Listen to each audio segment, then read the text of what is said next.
नमस्कार साथियों। अब हम लोग देखते हैं रोगी स्वयं चिकित्सक पुस्तक में आगे क्या बताया गया। इसमें आगे बताया गया है मिट्टी के बर्तन की उपयोगिता। खेत में मिट्टी माइक्रोन्यूट्रिएंट्स का खजाना है। जो भोजन खेत में पकने में जितना समय लेता है उसके हिसाब से घर में पकने में भी समय लेता है। ये प्रकृति का सिद्धांत है। मिट्टी पवित्र होती है, हमारा शरीर मिट्टी से बना है, इसलिए हमारे शरीर को जिन सूक्ष्म पोषक तत्वों की आवश्यकता होती है वह मिट्टी राख में बदल जाती है। इस राख में वही माइक्रोन्यूट्रिएंट्स होते हैं जो मिट्टी में होते हैं। मिट्टी के बर्तन में पका हुआ भोजन खाएं।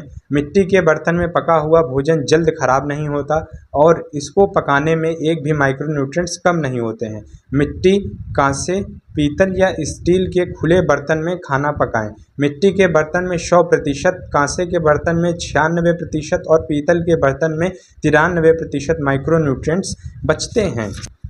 मिट्टी के बर्तन बायोडिग्रेडेबल हैं, उनको नष्ट होने के बाद पुनः मिट्टी में मिल जाते हैं। डायबिटीज़ के मरीज को मिट्टी के बर्तन में पका हुआ भोजन ही करना चाहिए।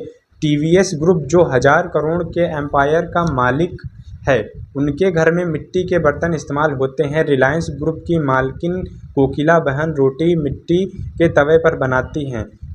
शरीर को बनाने में सूक्ष्म पोषक तत्वों की भूमिका में कैल्शियम, फास्फोरस, आयरन, इसी तरह के 18 तत्व शरीर में होते हैं। जिन लोगों के पीठ पर कुबड़ निकल आता है उनको शरीर में फास्फोरस की बहुत कमी होती है। शरीर में खून की कमी, आयरन की कमी के कारण होती है। दमा और अस्थमा की स्थिति में शरीर में सल्फर की कमी होती है। सबसे अच्छे बर्तन मिट्टी के होते हैं। कांच के बर्तन या वस्तुएं मिट्टी में भी होते हैं, इसलिए मिट्टी शरीर के आवश्यक सभी सूक्ष्म पोषक तत्वों की माँ है।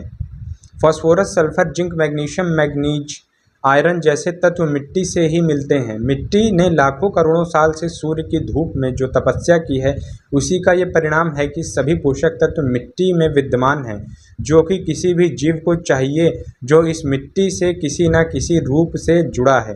कैल्शियम और आयरन की कमी के कारण ज़्यादातर बच्चे ऑपरेशन के द्वारा पैदा होते हैं। शुद्ध लोहे के बर्तन ज़्यादा अच्छे होते हैं। स्टेनलेस स्टील के बर्तनों की तुलना में लोहे की कढ़ाई या अन्य बर्तन साफ करने के पहले नींबू निचोड़ दें और उसके छिलके से घिस दें, उसके बाद बर्तन साफ करें। काली मिट्टी का तवा गेहूं की रोटी के लिए सबसे अच्छा होता है। लाल मिट्टी का तवा गेहूं की रोटी के लिए अच्छा होता है। भारत के ज़्यादातर मंदिरों में प्रसाद मिट्टी के बर्तन में ही बनता है। भारत में गुजरात, राजस्थान और भी कई राज्यों में करोड़ों लोग आज भी मिट्टी के बर्तन में खाना पकाते हैं। मिट्टी ऊष्मा की कुचालक है। धन्यवाद।